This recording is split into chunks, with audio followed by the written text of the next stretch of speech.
Macroeconomics, Unit 1, National Income and Related Aggregates, Chapter 2, Basic Concepts of Macroeconomics பார்த்துட்டு இருக்கோம். இது Part 4 video.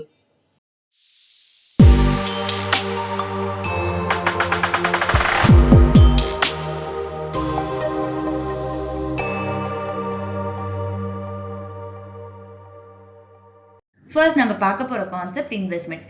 இன்வெஸ்ட்மெண்ட்டை நம்ம capital formation அப்படின்னு சொல்லலாம். ஒரு எக்கானமியோட கேபிட்டல் ஸ்டாக்கு நம்ம அடிஷன் கொடுக்குறோம் அப்படின்னா அதுக்கு பேர் இன்வெஸ்ட்மெண்ட். கேபிட்டல் ஸ்டாக்னா என்னது? ஒரு எக்கானமில ப்ரொடக்ஷன் ப்ராசஸ்க்காக யூஸ் பண்ற பிக்சட் அசெட்ஸை தான் நம்ம கேபிட்டல் ஸ்டாக் அப்படின்னு சொல்றோம். அப்ப அந்த அசெட்ஸை நம்ம இன்க்ரீஸ் பண்றோம்னா பர்ச்சேஸ் பண்றோம் இன்னும் கொஞ்சம். ஸோ அதுதான் investment. For example, building construct பண்றது, மிஷினரி பர்ச்சேஸ் பண்றது, இதெல்லாம் இன்வெஸ்ட்மெண்ட். இன்வெஸ்ட்மெண்ட் ரெண்டு ஃபார்ம்ல இருக்கு. ஒன்னு வந்து கிராஸ் இன்வெஸ்ட்மெண்ட், இன்னொன்னு நெட் இன்வெஸ்ட்மெண்ட். கிராஸ் இன்வெஸ்ட்மெண்ட்னா என்ன, நெட் இன்வெஸ்ட்மெண்ட்னா என்னன்னு ஃபர்ஸ்ட் ஒரு எக்ஸாம்பிள்ல பார்ப்போம். கிராஸ் இன்வெஸ்ட்மெண்ட் அப்படின்றது, சப்போஸ் நான் ஒரு லேப்டாப் 50,000 rupeesக்கு பர்ச்சேஸ் பண்றேன்னா அது கிராஸ் இன்வெஸ்ட்மெண்ட். ஓகே, சோ லேப்டாப்போட பிரைஸ் எவ்வளவு? 50,000 rupees. அதுதான் என்னோட gross investment. Next net investment பார்க்கலாம். இப்போ இந்த லேப்டாப்பை நான் ஒரு 5 years யூஸ் பண்ணிட்டு இப்போ நான் சேல் பண்றேன். சேல் பண்ணும்போது 20,000 rupeesக்கு தான் சேல் பண்றேன். ஏன்னா நான் 5 years யூஸ் பண்ணியிருக்கேன்ல. சோ அதனால இப்போ அந்த லேப்டாப்போட வேல்யூ என்ன ஆயிடுச்சு? குறைஞ்சிருச்சு. இதை நம்ம டெப்ரிசியேஷன் அப்படின்னு சொல்லுவோம். அதாவது அசெட்டோட வேல்யூ குறையும் போது அதை டெப்ரிசியேஷன் அப்படின்னு சொல்லுவோம். கிராஸ் இன்வெஸ்ட்மெண்ட்ல நம்ம டெப்ரிசியேஷனை இன்க்ளூட் பண்றோம். கிராஸ் இன்வெஸ்ட்மெண்ட்ல என்ன பண்றோம்? டெப்ரிசியேஷனை இன்க்ளூட் பண்றோம். நெட் இன்வெஸ்ட்மெண்ட்ல என்ன பண்ணிருக்கோம்? டெப்ரிசியேஷனை எக்ஸ்க்ளூட் பண்ணிருக்கோம். ஓகே, அப்ப கிராஸ் இன்வெஸ்ட்மெண்ட்ல இருந்து டெப்ரிசியேஷனை மைனஸ் பண்ணா நம்மளுக்கு கிடைக்கிறது என்னது? Net investment. ஓகே, சோ அப்போ இங்க 50,000 rupees கிராஸ் இன்வெஸ்ட்மெண்ட், அதுல இருந்து டெப்ரிசியேஷன் 30,000 rupees மைனஸ் பண்ணா நம்மளுக்கு நெட் இன்வெஸ்ட்மெண்ட் எவ்வளவு? 20,000 rupees. சோ கிராஸ் இன்வெஸ்ட்மெண்ட்ல டெப்ரிசியேஷனை இன்க்ளூட் பண்றோம், நெட் இன்வெஸ்ட்மெண்ட்ல டெப்ரிசியேஷனை எக்ஸ்க்ளூட் பண்றோம். கிராஸ் இன்வெஸ்ட்மெண்ட் அப்படின்றது டெப்ரிசியேஷன் அலோவ் பண்றதுக்கு முன்னாடி கேபிட்டல் ஸ்டாக்ல எவ்வளவு டோட்டல் இன்வெஸ்ட்மெண்ட் பண்ணிருக்கோமோ அதுதான் கிராஸ் இன்வெஸ்ட்மெண்ட். சோ கிராஸ் இன்வெஸ்ட்மெண்ட்ல நம்ம டெப்ரிசியேஷனை அக்கவுண்ட் பண்ண மாட்டோம். கேபிட்டல் ஸ்டாக் அப்படின்றது fixed assets and unsold stock. இப்போ அந்த பிக்சட் அசெட்ஸ் பர்ச்சேஸ் பண்றதுக்கும் அந்த அன்சோல்ட் ஸ்டாக்குக்கான எக்ஸ்பெண்டிச்சரை தான் நம்ம கிராஸ் இன்வெஸ்ட்மெண்ட் அப்படின்னு சொல்லுவோம். கிராஸ் இன்வெஸ்ட்மெண்ட்ல டெப்ரிசியேஷனை அக்கவுண்ட் பண்ண மாட்டோம். ஓகே, சோ அப்ப கிராஸ் வேல்யூ அப்படின்றது net value plus depreciation. Okay, அப்ப நெட் வேல்யூ அப்படின்னா என்ன? சோ நெட் இன்வெஸ்ட்மெண்ட் அப்படின்றது இப்ப நம்ம பிக்சட் அசெட் பர்ச்சேஸ் பண்ணி அதை ப்ரொடக்ஷன் ப்ராசஸ்ல யூஸ் பண்றோம். சோ யூஸ் பண்ணா அதோட வேல்யூ கம்மியாகும். அப்ப அந்த பிக்சட் அசெட்டோட வேல்யூ கம்மியாகுது இல்ல? ஏன் கம்மியாகுது? டெப்ரிசியேஷனால. சோ அப்ப நெட் இன்வெஸ்ட்மெண்ட் அப்படிங்கிறது அந்த பிக்சட் அசெட்டோட ஆக்சுவல் இன்வெஸ்ட்மெண்ட்டை தான் நம்ம நெட் இன்வெஸ்ட்மெண்ட் அப்படின்னு சொல்றோம். சோ நெட் இன்வெஸ்ட்மெண்ட் நம்மளுக்கு எப்படி கிடைக்குது அப்படின்னு பாத்தீங்கன்னா, கிராஸ் இன்வெஸ்ட்மெண்ட்ல இருந்து நம்ம டெப்ரிசியேஷனை மைனஸ் பண்ணா நம்மளுக்கு கிடைக்கிறது நெட் இன்வெஸ்ட்மெண்ட். ஓகே, சோ அப்போ கிராஸ்ல இருந்து நம்ம நெட் கன்வெர்ட் பண்ணணும் அப்படின்னா டெப்ரிசியேஷனை மைனஸ் பண்ணும். சோ கிராஸ்ல இருந்து டெப்ரிசியேஷனை மைனஸ் பண்ணா நம்மளுக்கு நெட் இன்வெஸ்ட்மெண்ட் வரும். நெட் இன்வெஸ்ட்மெண்ட்டோட நம்ம டெப்ரிசியேஷனை ஆட் பண்ணா கிராஸ் இன்வெஸ்ட்மெண்ட் வரும்.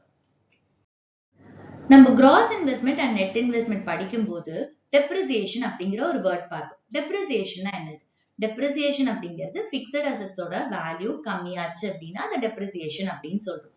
இந்த பிக்சட் அசெட்ஸோட வேல்யூ ஏன் கம்மியாகும் அப்படின்னு பாத்தீங்கன்னா, நார்மல் வேர் அண்ட் டேர், இல்ல பேசேஜ் ஆஃப் டைம், இல்ல எக்ஸ்பெக்டட் அப்சலசன்ஸ், அதாவது டெக்னாலஜி சேஞ்ச் ஆகும்போது அப்ப பிக்சட் அசெட்ஸோட வேல்யூ கம்மியாகுது.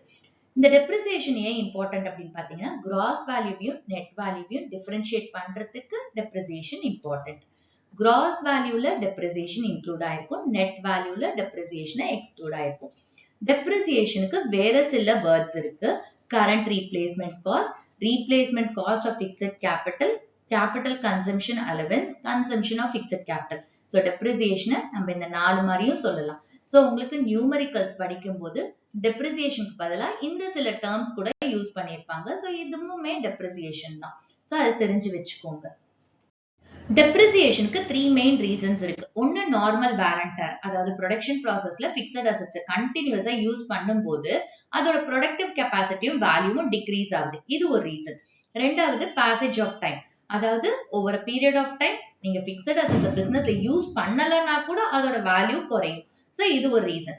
நெக்ஸ்ட் எக்ஸ்பெக்டட் ஆப்சலசன்ஸ், அதாவது டெக்னாலஜி சேஞ்ச் ஆகும் போதும் அதே மாதிரி குட்ஸ் அண்ட் சர்வீசஸ் சேஞ்ச் ஆகும் போதும் பிக்சட் அசெட்ஸோட வேல்யூல லாஸ் வருது அப்படின்னா அது எக்ஸ்பெக்டட் obsolescence.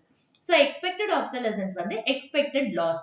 ஸோ இந்த எக்ஸ்பெக்டட் லாஸ் மேனேஜ் பண்றதுக்கு பிசினஸ் என்ன பண்ணுவாங்க, டெப்ரிசியேஷன் ரிசர்வ் ஃபண்ட் அப்படின்னு சொல்லி ஒரு ப்ரொவிஷன் கிரியேட் பண்ணிப்பாங்க அந்த லாஸை காம்பன்சேட் பண்றதுக்காக.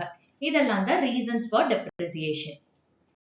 டெப்ரிசியேஷனோட 3 மெயின் ரீசன்ஸ் பார்த்தோம். அதுல எக்ஸ்பெக்டட் obsolescence அப்படின்னு ஒண்ணு பார்த்தோம். எக்ஸ்பெக்டட் obsolescence ஏன் வருது, டெக்னாலஜில ஏதாவது சேஞ்ச் வரும்போதும் அதே மாதிரி குட்ஸ் அண்ட் சர்வீசஸோட டிமாண்ட்ல சேஞ்ச் வரும்போதும் பிக்சட் அசெட்ஸோட வேல்யூ கம்மியாகுது, அதனால லாஸ் வருது. அதை நம்ம எக்ஸ்பெக்டட் obsolescence அப்படின்னு சொல்றோம்.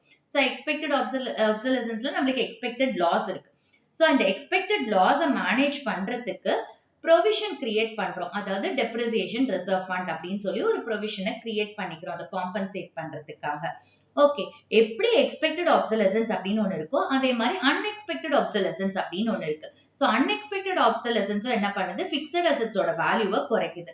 இந்த அன்எக்ஸ்பெக்டட் obsolescence அப்படின்றது வந்து natural calamities like earthquake, floods இந்த மாதிரி இல்ல ஆக்சிடென்ட்ஸ், thefts இந்த மாதிரி விஷயத்தினால பிக்சட் அசெட்ஸோட வேல்யூ குறையும். ஸோ பிக்சட் அசெட்ஸோட வேல்யூ லாஸ்ல போகுது இந்த அன்எக்ஸ்பெக்டட் obsolescenceனால அப்படின்னா அதை நம்ம கேபிட்டல் லாஸ் அப்படின்னு சொல்லுவோம். ஓகே, சோ இப்போ நம்ம டெப்ரிசியேஷனுக்கும் கேபிட்டல் லாஸ்க்கும் உள்ள டிஃபரன்ஸ் பார்க்கலாம். ஃபர்ஸ்ட் வந்து மீனிங். டெப்ரிசியேஷன் அப்படிங்கிறது பிக்சட் அசெட்ஸோட வேல்யூ ஃபால் ஆவறத நம்ம டெப்ரிசியேஷன் அப்படின்னு சொல்லுவோம். இது எதனால நடக்குது, normal wear and tear, passage of time, expected obsolescence. டெப்ரிசியேஷனுக்கு மத்த நேம்ஸ் என்ன, current replacement cost of fixed capital or capital consumption allowance. Capital லாஸோட மீனிங் பிக்சட் அசெட்ஸோட வேல்யூ குறையுது. என்ன ரீசன்னால, unexpected obsolescence, natural calamities, floods, earthquakes இந்த மாதிரி இல்ல thefts, accidents இதனால பிக்சட் அசெட்ஸோட வேல்யூ லாஸ் ஆகும்போது நம்ம அதை கேபிட்டல் லாஸ் அப்படின்னு சொல்றோம். அடுத்தது ப்ரொவிஷன் ஃபார் லாஸ். டெப்ரிசியேஷனுக்கு நம்ம ப்ரொவிஷன் கிரியேட் பண்ணுவோம் அந்த அசெட்டை ரீப்ளேஸ் பண்றதுக்கு, ஏன்னா இது எக்ஸ்பெக்டட் லாஸ். ஆனா கேபிட்டல் லாஸ்க்கு நம்ம எந்த ப்ரொவிஷனும் கிரியேட் பண்ண மாட்டோம், ஏன்னா இது அன்எக்ஸ்பெக்டட் லாஸ். அடுத்தது ப்ரொடக்ஷன் ப்ராசஸ். டெப்ரிசியேஷன் வந்து ப்ரொடக்ஷன் ப்ராசஸை ஹிண்டர் பண்ணாது, ஸ்டாப் பண்ணாது. வேறஸ் கேபிட்டல் லாஸ் வந்து ப்ரொடக்ஷன் ப்ராசஸை ஸ்டாப் பண்ணும். இதுதான் difference between depreciation and capital loss. Next நம்ம பார்க்க போற concept net indirect taxes.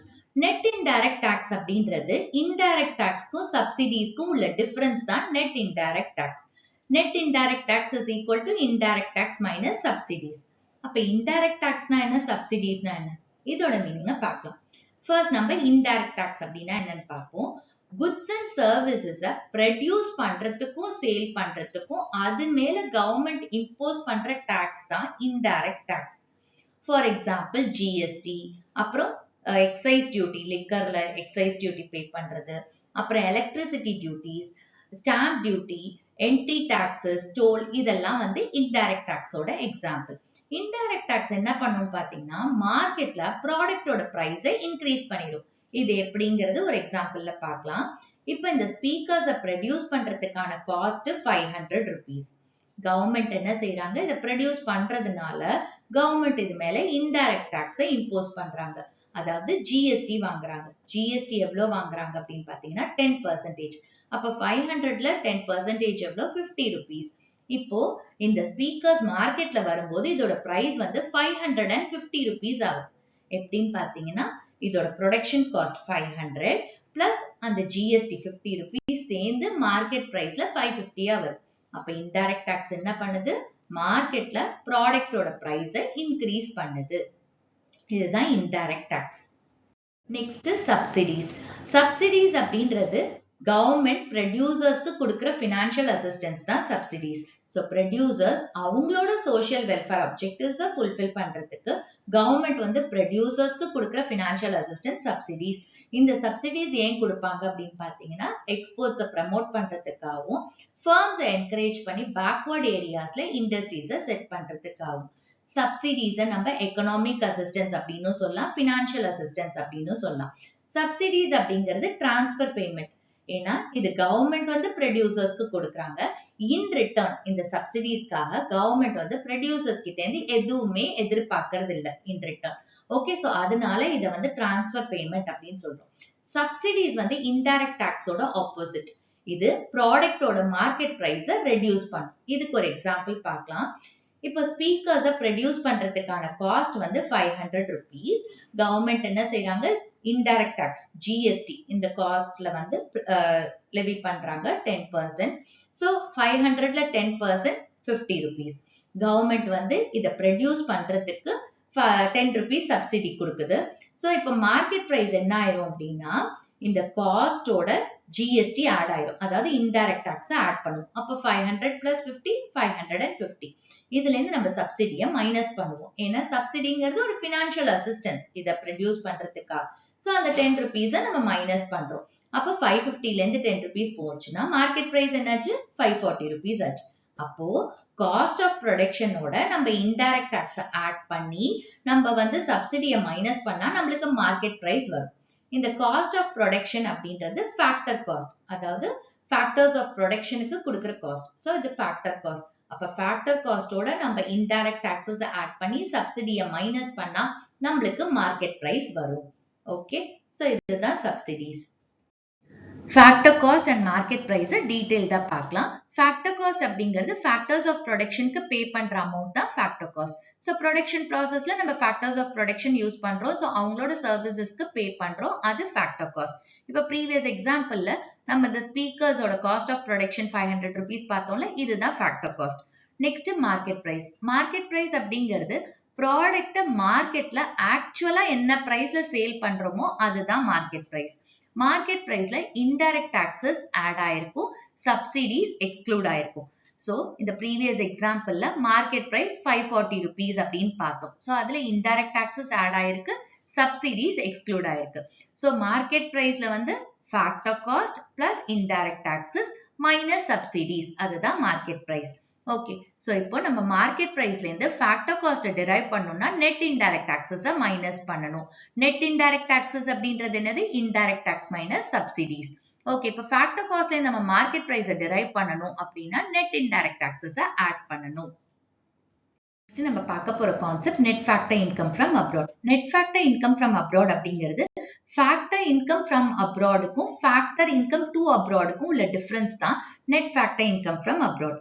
NFIA அப்படின்றது net factor income from abroad, அதுதான் ஷார்ட்ல NFIA. ஸோ NFIA எப்படி கால்குலேட் பண்றோம், factor income earn from abroad minus factor income paid to abroad. So அப்போ factor income earn from அப்ராடுக்கும் ஃபேக்டர் இன்கம் பெய்ட் டு அப்ராடுக்கும் ஒரு என்ன மீனிங் அப்படிங்கிறத பார்க்கலாம். ஸோ ஃபர்ஸ்ட் வந்து ஃபேக்டர் இன்கம் ஃப்ரம் அப்ராட். இதுக்கு ஒரு எக்ஸாம்பிள் பார்க்கலாம். இப்போ ஒரு இந்தியன் எம்ப்ளாயி யூஎஸ் கம்பெனில ஒர்க் பண்றாரு. அப்ப அந்த யூஎஸ் கம்பெனி என்ன பண்ணும், இந்தியன் எம்ப்ளாயிக்கு சேலரியை டாலர்ஸ்ல கொடுக்கும். ஸோ இதுதான் ஃபேக்டர் இன்கம் ஃப்ரம் அப்ராட். அதாவது ஒரு கண்ட்ரியோட நார்மல் ரெசிடென்ட் அப்ராட்ல இருந்து இன்கம் ஏர்ன் பண்ணா அது factor income from abroad. So இந்த இன்கம் என்ன ஃபார்ம்ல இருக்கலாம், வேஜஸா இருக்கலாம், சேலரிஸா இருக்கலாம், ரெண்டா இருக்கலாம், இன்ட்ரெஸ்டா இருக்கலாம், டிவிடெண்டா இருக்கலாம், ரீடைன்ட் ஏர்னிங்ஸா இருக்கலாம். Next factor income to abroad. இதுக்கு ஒரு எக்ஸாம்பிள் பார்ப்போம். இப்போ ஒரு யூஎஸ் எம்ப்ளாயி வந்து இந்தியன் கம்பெனில ஒர்க் பண்றாங்க. அப்ப இந்தியன் கம்பெனி என்ன பண்ணும், சேலரிய ருபீஸ்ல பே பண்ணும். இது ஃபேக்டர் இன்கம் டு அப்ராட். அதாவது நம்ம கண்ட்ரியோட நான் ரெசிடென்ட், ஓகே, அதாவது மற்ற கண்ட்ரியோட நார்மல் ரெசிடென்ட் வந்து நம்ம கண்ட்ரியில அவங்களோட ஃபேக்டர் சர்வீசஸ கொடுக்கறாங்க.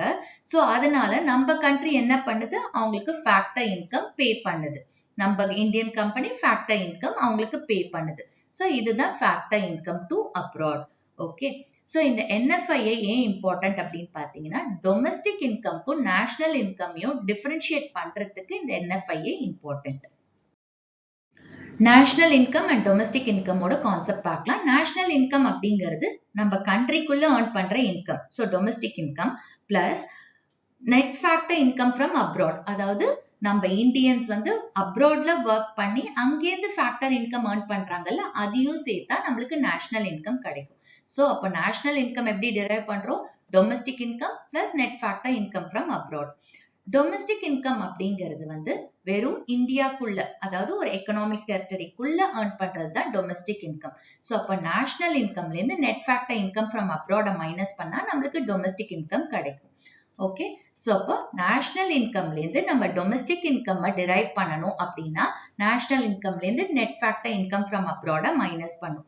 டொமஸ்டிக் இன்கம்ல இருந்து நம்ம நேஷனல் இன்கம் டிரைவ் பண்ணணும் அப்படின்னா net factor income from abroad domestic இன்கமோட ஆட் பண்ணா நேஷனல் இன்கம் கிடைக்கும்.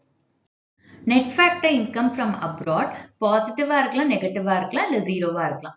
NFIA இப்ப பாசிட்டிவா இருக்கும் அப்படின்னா factor income from abroad factor income to அப்ராட விட ஜாஸ்தியா இருக்கும்போது. NFIA இப்ப நெகட்டிவா இருக்கும் அப்படின்னு பாத்தீங்கன்னா factor income from abroad factor income to அப்ராட விட கம்மியா இருக்கும்போது. NFIA இப்ப ஜீரோவா இருக்கும் அப்படின்னு பாத்தீங்கன்னா ஃபேக்டர் இன்கம் ஃப்ரம் அப்ராடும் ஃபேக்டர் இன்கம் டு அப்ராடும் ஈக்குவலா இருக்கும்போது.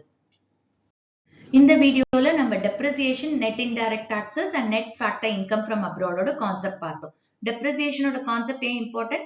net investment and gross investment differentiate பண்றதுக்கு. net indirect taxes ஏன் important? factor cost and market price differentiate பண்றதுக்கு.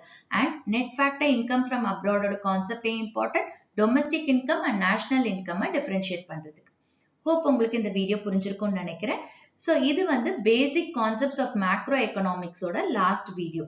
அடுத்த சாப்டர் நெக்ஸ்ட் வீடியோல பார்க்கலாம். Thank you.